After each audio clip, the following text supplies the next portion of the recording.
받으세요. 지난주까지 우리가 오겹줄 특별 새벽기도도 하고 또 태국 단기 선교 여행도 잘 다녀왔습니다. 2013년은 출발이 더 좋은 것 같습니다. 우리 성도님들이 새벽에 많이 나오셔서 기도하시고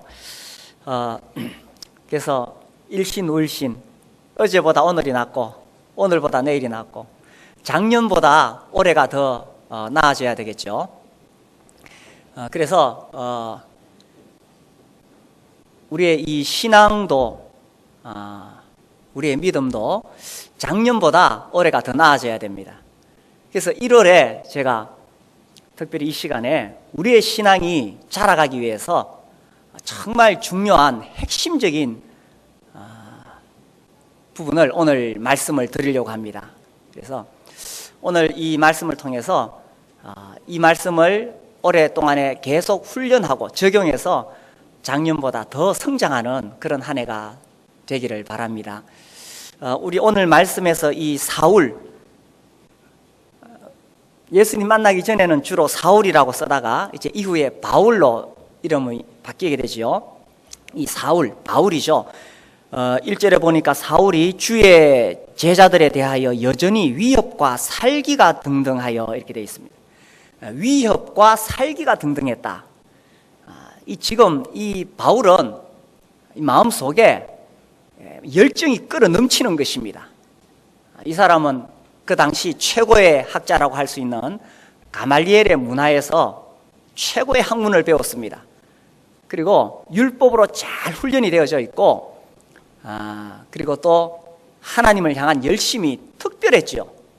그런데 십자가에 못 박혀 죽은 사형수를 따르는 이단의 무리가 있었다 이겁니다. 자기가 보기에 하나님은 유일하신 여호와 하나님밖에 없는데 이 하나님의 아들이라고 하는 사람이 나타나서 뭐 그 사람이 십자가에 죽었는데 부활했다 그러고 많은 사람들이 그 예수라는 사람을 믿는다는 거예요. 사울의 생각에 이건 정말 하나님을 모독하는 그런 일이거든요. 그래서 그 사람들을 붙잡아 오려고 오게 가두려고 위협과 살기가 등등했다. 1절에 그래 나오죠. 그래서 2절에 보면 다메섹 여러 회당에 가져갈 공문을 청하니 이는 만일 그 도를 따르는 사람을 만나면 남녀를 막론하고 결박하여 예루살렘으로 잡아오려 함이라. 다메섹에 가서 예수 믿는 사람들은 모조리 잡아다가 예루살렘으로 끌고 오려고 한 것입니다. 근데 사실 누가 이 바울한테 이런 일 하라고 시킨 게 아니에요. 자기 스스로 하나님에 대한 열심이 넘쳐서 이 길을 가는 것입니다. 그런데 이 예루살렘에서 다메섹까지 거리가 얼마냐? 약 240km.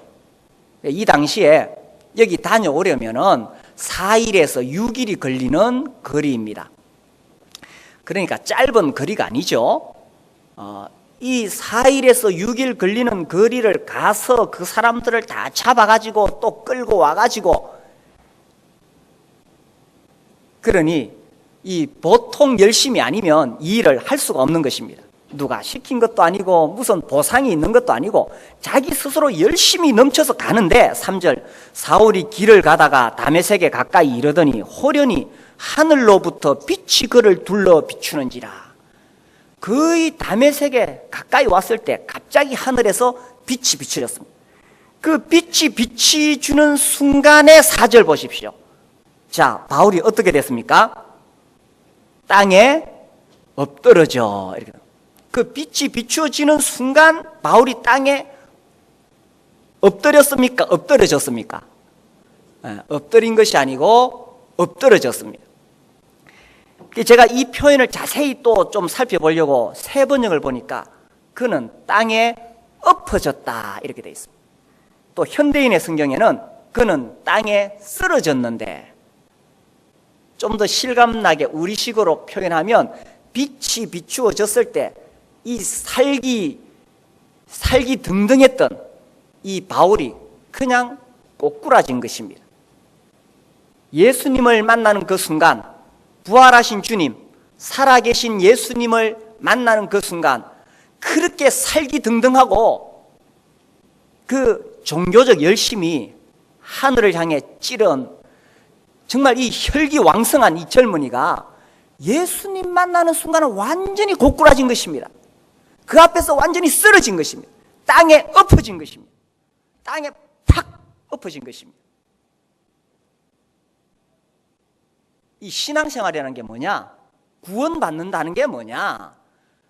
예수님 앞에 완전히 엎어져야 구원을 받는 것입니다.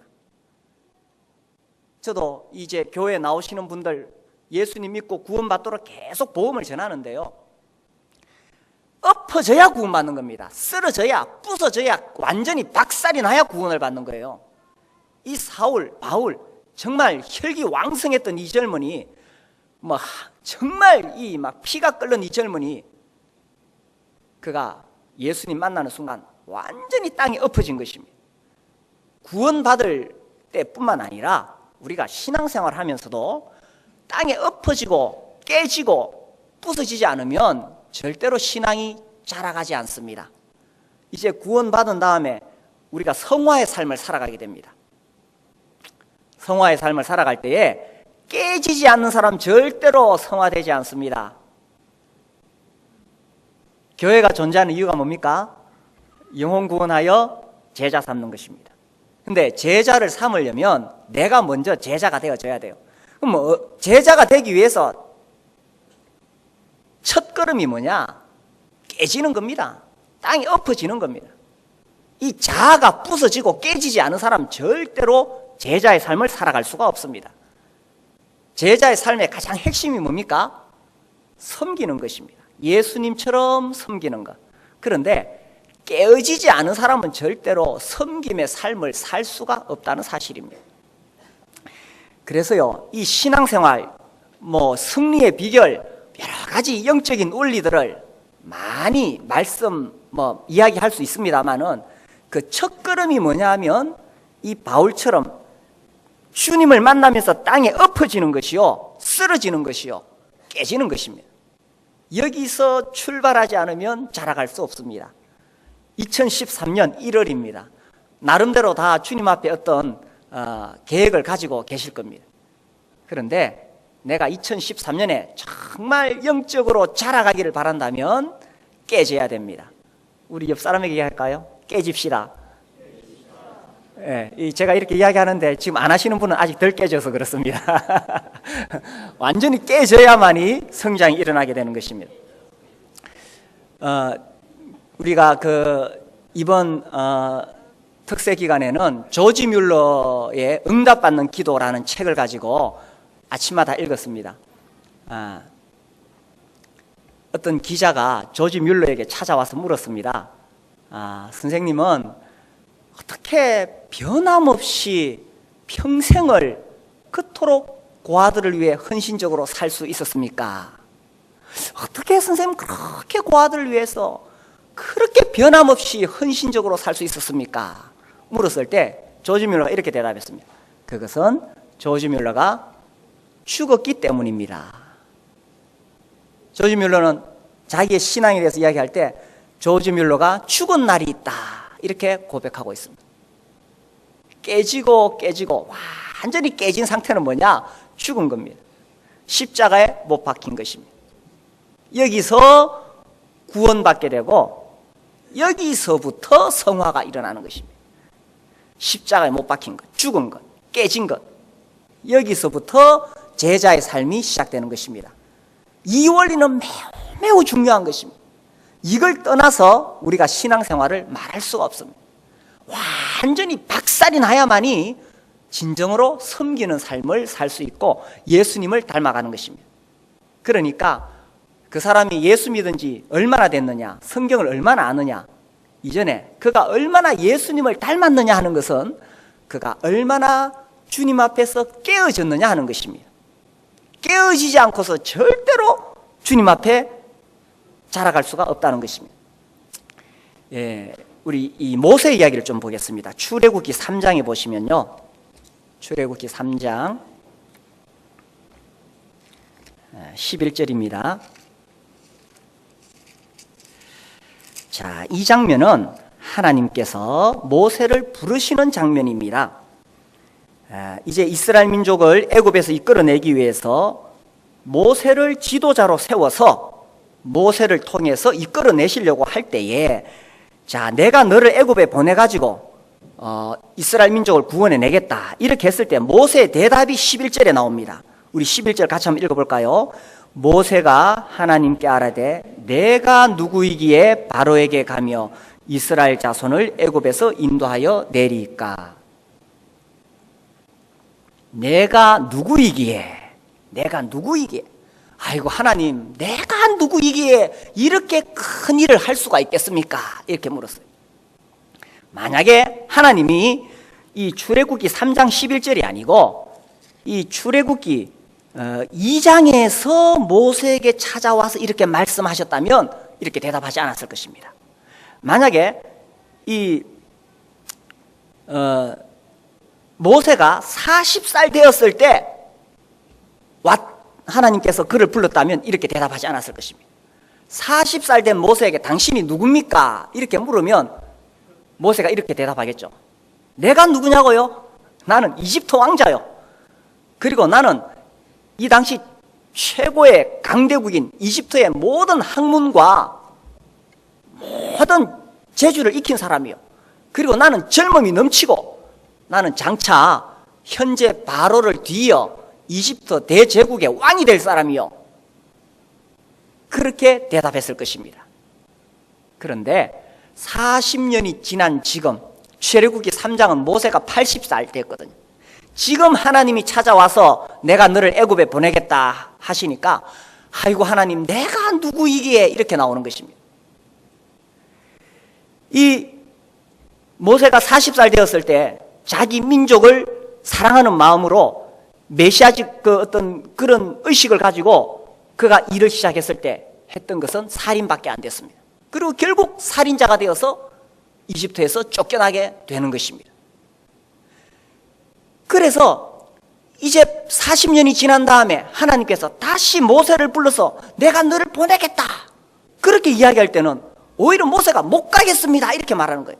그래서 출애굽기 3장과 4장에는 무슨 이야기가 나오냐면 하나님은 모세를 보내겠다 하시고 모세는 안 가겠다고 이야기하고, 하나님 내가 누구이기에 나는 그만한 자격이 없습니다. 나는 그만한 능력이 없습니다. 내가 누구이기에 못 간다 그러고, 하나님은 아니야, 내가 너를 보내겠어, 내가 너와 함께 하겠어. 계속 설득을 합니다. 모세야 제발 좀 가라. 하나님 나는 못 갑니다. 그렇게 설득하다가 하나님이 모세를 설득시켰어요, 못 시켰어요? 예? 시켰어요. 이 출애굽기 4장 13절 보시면 모세가 이르되 오 주여 보낼 만한 자를 보내소서. 마지막까지 모세가 못 가겠다고 버텼어요. 14절 여호와께서 모세를 향하여 노하여 이르시되, 하나님이 참다 안 되니까 화를 내셨는 거예요. 그래가지고 억지로 보냅니다. 모세가 설득당해서 간 게 아니라 하나님이 마지막에 안 되니까 화를 내서 겁먹고 간 거예요. 자, 이 40살 때 모세가 뭔가 지금 해보려고 혈기가 끓을 때, 그때 하나님이 모세를 보내지 않고 왜 40년 뒤에 80살 되어서 안 가겠다는 모세를 이렇게 보내려고 하실까요? 이것이 바로 하나님께서 사람을 쓰시는 원리라는 것입니다.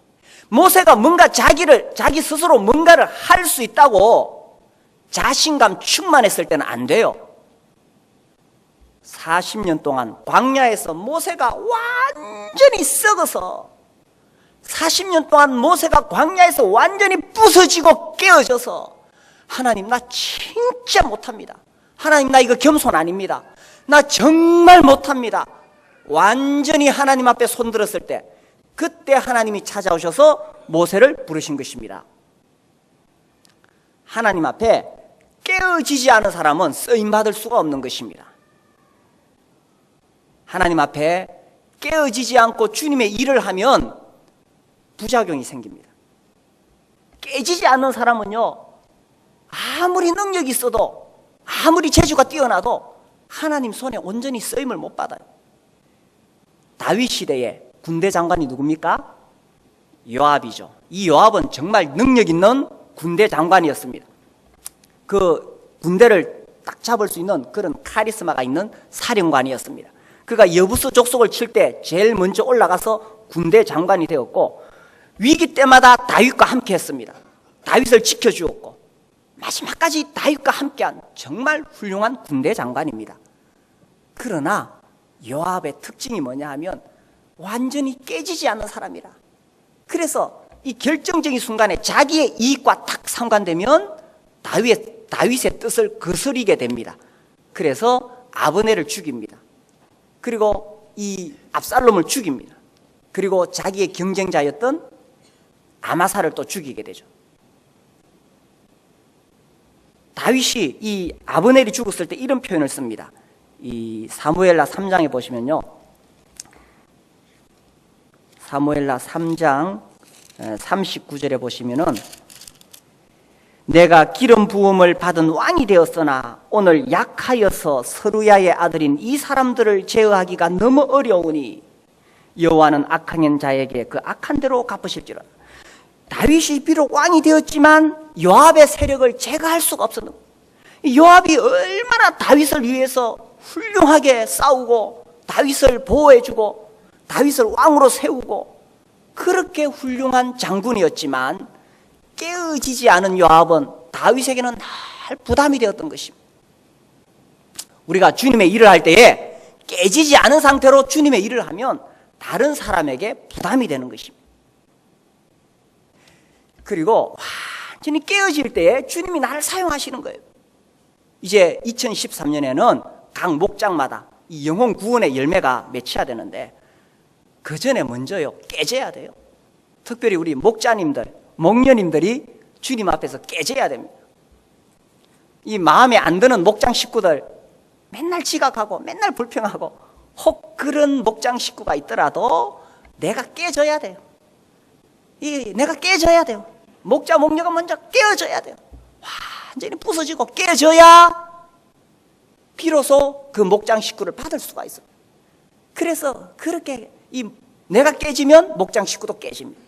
그렇게 될 때 비로소 그 목장 안에 영혼 구원의 열매가 맺히는 거예요. 하나님은 준비된 그릇을 통해서 역사하시고 준비된 그릇을 사용하십니다. 근데 어떤 그릇이 준비된 그릇이냐? 하나님 앞에서 깨진 사람, 여전히 자아가 살아있는 사람 하나님 절대로 사용하지 않습니다. 깨져야 됩니다. 깨져야만 주님께 쓰임받을 수 있습니다. 깨져야만 나를 통해 열매가 맺히는 거예요. 깨지지 않고 열심히 일하면 차라리 안 하는 게 나아요. 깨지지 않고 열심히 일하면 계속 원망합니다. 계속 불평하고요. 다른 사람의 인정을 받고 싶어요. 그러니까 깨지지 않은 사람이 열심히 일하면 계속 칭찬해 줘야 됩니다. 잘한다 잘한다 계속 칭찬해 줘야 돼요. 계속 인정해 줘야 돼요. 왜 그럴까요? 깨지지 않았기 때문에. 한때 제가 몇 년 전에 우리 목자님들 목녀님들 모인 자리에서 너무 열심히 하지 마십시오 그랬어요. 너무 열심히 일하지 마십시오. 그러니 그 말을 이제 오해하신 분들은 적당히 하라는 말이구나. 그런 뜻이 절대로 아닙니다. 우리가 어떻게 주님의 일을 적당히 할 수 있습니까? 그 말은 내가 깨어지지 않은 상태에서 열심히 일하지 말라는 것입니다. 깨어지지 않으면 불평, 원망, 남의 인정, 남의 칭찬, 그러니까 부담이 되는 것입니다. 깨어져야만이 영적으로 자라갈 수 있고 깨어져야만이 주님의 열매를 맺을 수가 있다라는 것입니다. 이제 이 아브라함을 좀 보겠습니다. 이 아브라함이요, 하나님께서 이 아브라함을 부르셨을 때 창세기 12장에서 그런 약속을 하셨지요. 내가 너로 큰 민족을 이루게 하겠다.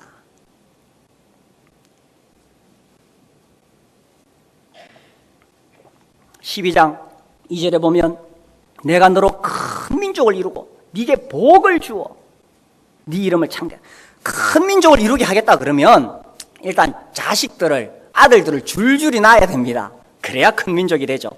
그런데 아브라함이 나이는 먹는데 아들을 못 낳습니다. 15장 5절에도 보면 하나님이 그를 이끌고 밖으로 나가 이르시되 하늘을 우러러 무뼈를 셀 수 있나 보라. 또 그에게 이르시되 네 자손이 이와 같으리라. 하늘의 별들이 얼마나 많습니까? 인간의 눈으로 볼 수 있는 별의 개수가 6,000개라고 하는데 저 별들을 봐라. 내가 네 자손을 이와 같이 하리라. 하나님 말씀하시는데 아들을 안 주시네. 아들을 낳을 수가 없는 거예요. 그래서 참다가 안 돼가지고 이제 자기 아내 사라가 이 여종을 통해서 한번 아들을 낳아 보십시오. 그래서 여종 하갈을 통해서 아들을 낳았는데 그 아들 이름이 뭡니까? 이스마엘. 그런데 이스마엘은 하나님이 약속하신 자녀가 맞습니까? 안 맞습니까? 아니에요. 이스마엘은 하나님의 약속의 자녀가 아닙니다. 결국 나중에 쫓겨납니다. 하나님은 아브라함의 능력으로 낳은 아들이 아니라 하나님의 능력으로 아들을 주시기를 원했던 것입니다. 그래서 아브라함이 약속의 아들 이삭을 낳은 때가 몇 살입니까? 100살. 그 100살이 언제냐? 이 로마서 4장 19절에 보면 이렇게 되어 있어요. 그가 100세나 되어 자기 몸이 죽은 것 같고 사라의 태가 죽은 것 같음. 이렇게 되어 있어요. 사실 이스마엘을 낳을 때만 해도 인간적으로 그 당시 아브라함이 아들을 낳을 수 있는 건강이 되었어요. 그 당시로서는 요새 뭐 86살 된 사람이 아들 낳는다 그러면 또 큰 일이겠지만 그 당시 아브라함이 이스마엘을 낳을 때는 그만한 건강이 있었어요. 아브라함의 능력으로 낳은 거예요.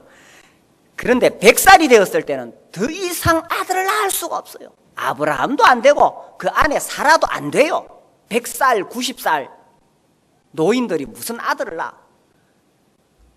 그런데 하나님이 아브라함이 100살 되고 그 아내가 90살 되었을 때 비로소 아들을 주신 것입니다. 이게 무슨 말이냐? 아브라함이 자기 능력으로 뭔가를 할 수 있다고 생각했을 때는 안 되는 거예요. 모세도 자기 능력으로 뭔가를 할 수 있다고 생각했던 데는 안 되는 거예요. 바울도 자기 능력으로 뭔가 주님 하나님 위해서 할 수 있다고 생각했던 데는 안 되는 거예요. 완전히 부서지고 깨어져야만이 비로소 하나님의 약속이 나를 통해서 이루어지는 것입니다. 그래서 구원받으려면 깨져야 됩니다. 성화되려면 깨져야 됩니다. 제자의 삶을 살려면 깨어져야 됩니다. 내가 정말 섬기는 삶을 살려면 깨어져야 됩니다. 그래서 우리 모든 신앙생활에서 첫걸음이 뭐냐? 신앙생활이 뭐냐? 깨지는 것입니다. 자, 기도가 뭐냐? 우리 하나님은 우리가 무엇이든지 구하라고 말씀하셨습니다. 그래서 우리가 기도할 때에 우리의 마음의 중심에는 뭐가 있어야 되냐면 정말 우리의 기도가 나의 욕심을 채우는 기도가 되어서는 안 된다는 것입니다. 그건 뭐냐? 주님의 뜻이 이루어지는 것이 기도인 것입니다. 주님 앞에 완전히 굴복되어지는 것, 주님 앞에 깨지는 것, 그것이 기도지. 맨날 내 욕심 채워달라고 기도했는데 안 이루어지니까 하나님 원망하는 거예요. 그거는 신앙생활 아닙니다. 신앙은 깨지는 거예요. 우리 주님도, 자, 우리 찾아보겠습니다. 마태복음 26장.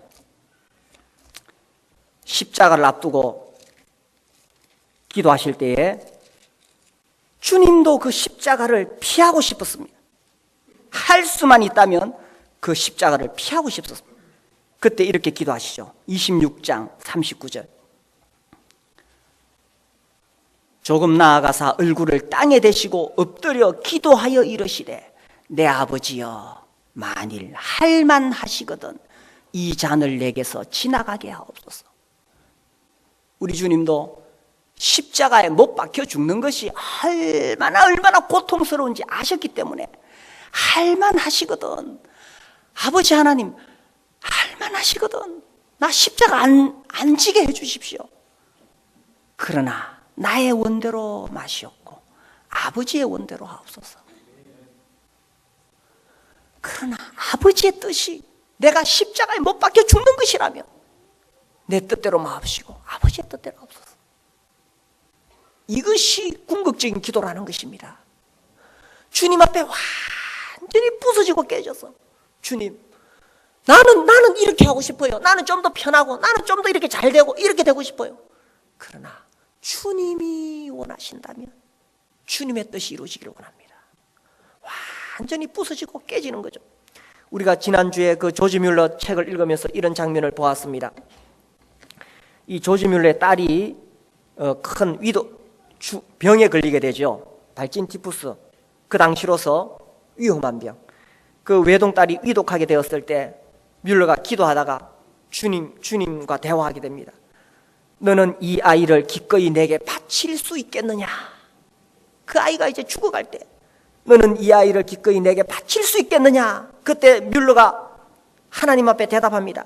하늘에 계신 나의 아버지께서 선히 여기시는 대로 하옵소서. 아버지의 뜻대로 이루어지기를 원합니다. 만약 하나님이 하나밖에 없는 내 외동딸을 데려가시더라도 아버지의 선하신 뜻대로 이루어지기를 원합니다. 궁극적인 기도도요, 완전히 부서지고 깨어지는 것입니다. 오늘날 우리가 신앙생활 하면서 왜 자유를 얻지 못하느냐? 왜 승리하지 못하느냐? 왜 해방감을 누리지 못하느냐? 하나님이 능력이 없어서 그런 거 아니에요. 내가 깨지지 않아서 그런 것입니다. 내 뜻대로 하나님을 자꾸 이용하고 내 뜻대로 되어지도록 하나님을 자꾸 이용하니까 안 되는 거지. 내가 부서지고 깨어지는데 왜 하나님의 뜻이 안 이루어지겠어요? 진정한 자유, 진정한 승리는 내가 깨어지는 데서 오는 것입니다. 결혼! 정말 결혼하고 싶은데 왜 주님이 배우자를 안 보내주실까요? 내가 깨지지 않아서 그런 거예요. 이번에 태국에 가서 우리 선교사님과 이야기하다가 그 선교사님이 이제 그 청년들에게 그런 이야기를 했대요. 너희들이 정말 다 내려놓고 그래야 결혼을 할 수 있다. 그때 이제 이 형제 중에 한 사람이 내가 그렇게 하겠습니다. 딱 결단을 내렸대요. 장로님들이 권해주시는 자매와 결혼하겠습니다. 그러면서 옆에 있는 형제 보고 내가 1번이고 네가 2번이야.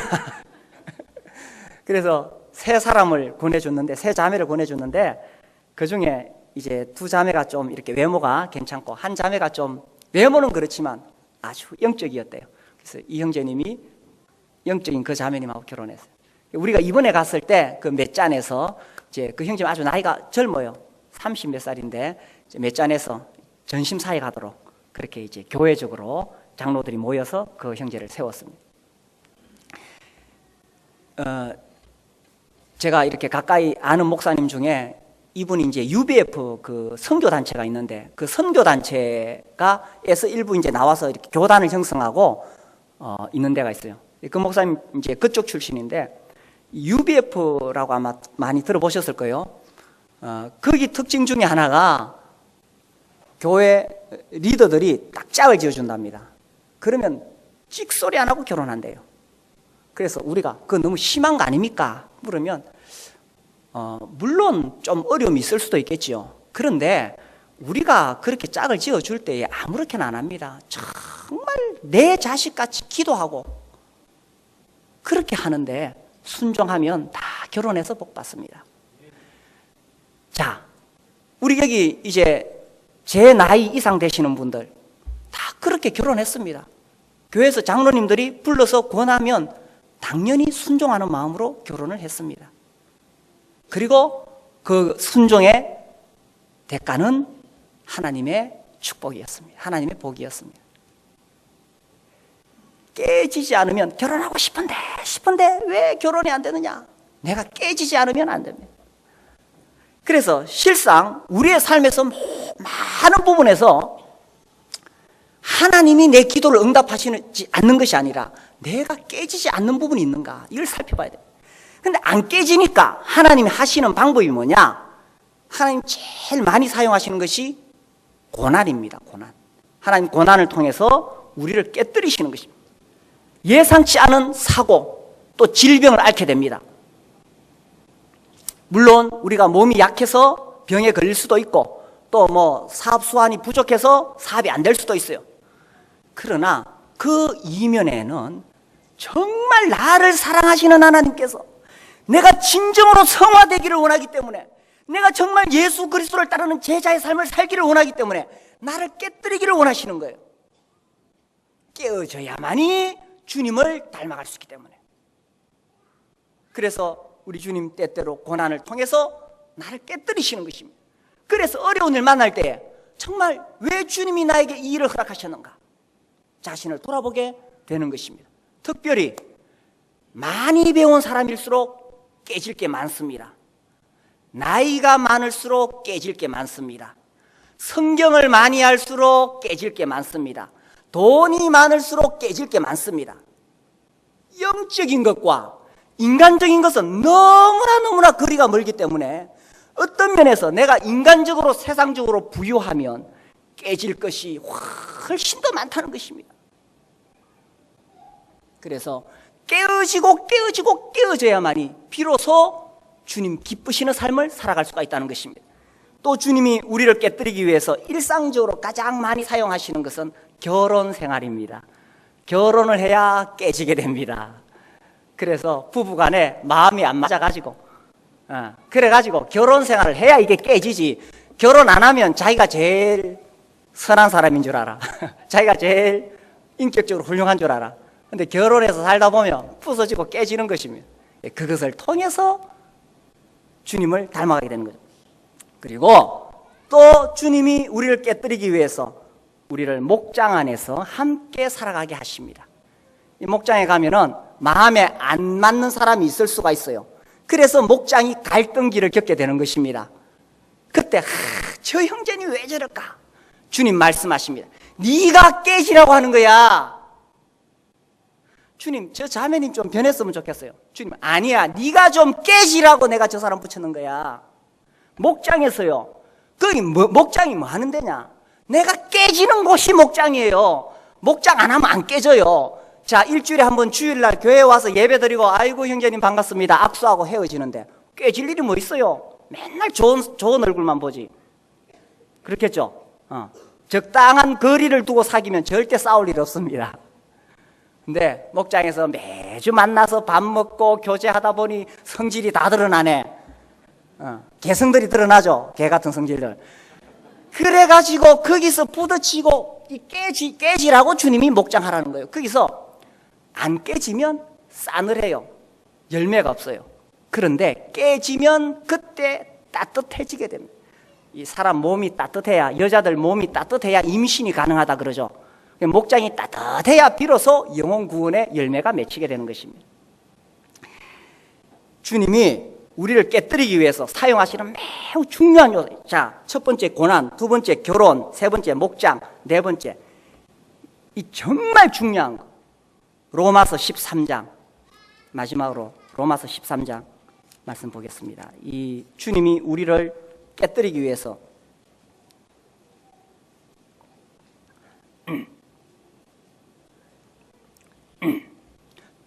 우리 1절과 2절을 읽겠습니다. 각 사람은 위에 있는 권세들에게 복종하라. 권세는 하나님으로부터 나지 않음이 없나니 모든 권세는 다 하나님께서 정하신 바라. 그러므로 권세를 거스리는 자는 하나님의 명을 거스림이니 거스리는 자들은 심판을 자취하리라. 권위를 인정하지 않는 사람은 절대로 성화될 수 없고 쓰임받을 수 없습니다. 하나님이 우리를 깨뜨리는 매우 중요한 방법 중에 하나가 나를 권위 아래 두시는 것입니다. 부모님의 권위 아래, 우리 학생들이 부모님의 권위 아래서 깨지지 않으면 절대로 훌륭한 사람 될 수 없습니다. 회사에 가면 직장 상사의 권위 아래 우리를 두십니다. 그리고 나라의 대통령과 지도자들이 있습니다. 그리고 교회에 오면 목자님들과 장로님들이 계십니다. 그래서 이 권위 아래 깨지지 않으면 절대로 성화가 안 돼요. 이 성화의 첫걸음, 깨어짐, 그 깨어짐에 있어 특히 권위의 문제인 것입니다. 그래서 이 권위는 옳고 그름의 문제가 아닙니다. 아, 주님, 내가 옳은데요. 옳고 그름의 문제가 아니에요. 내가 옳다 할지라도 깨져야 됩니다. 감정의 문제가 아닙니다. 내 감정적으로 안 받아들여져도 내가 깨져야 돼요. 권위 아래서 깨지지 않는 사람 절대로 주님 손에 쓰임받지 못합니다.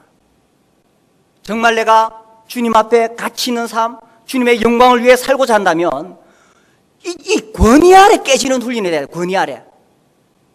그래서 목장에 가서 목자님, 목녀님이 마음에 안 맞아도 그 앞에 깨지는 훈련을 해야 돼요. 그렇게 되었을 때 때가 되면 주님이 나를 높은 권위로 세우시는 것입니다. 요셉이 총리가 되기 전에 보디발의 집에 들어가서 권위 아래 깨지는 훈련을 하는 것입니다. 그러니까 보디발 정도 되면 순종하지. 그 다음에 어디에 들어가냐? 감옥에 집어넣어가지고 간수장 밑에 깨지는 훈련을 하는 것입니다. 때가 되었을 때 하나님이 그를 애굽 최고의 총리로 세우는 것입니다. 그래서 깨지지 않으면, 신앙생활에서 깨지지 않으면 아무것도 아닌 것입니다. 그래서 2013년 정말 하나님 앞에서 깨어지는 훈련을 하고 깨어져서 성화가 되어지고 제자의 삶을 살고 섬기는 삶을 살고 우리 주님께 영광이 되기를 바랍니다. 기도하겠습니다. 우리 함께 일어나서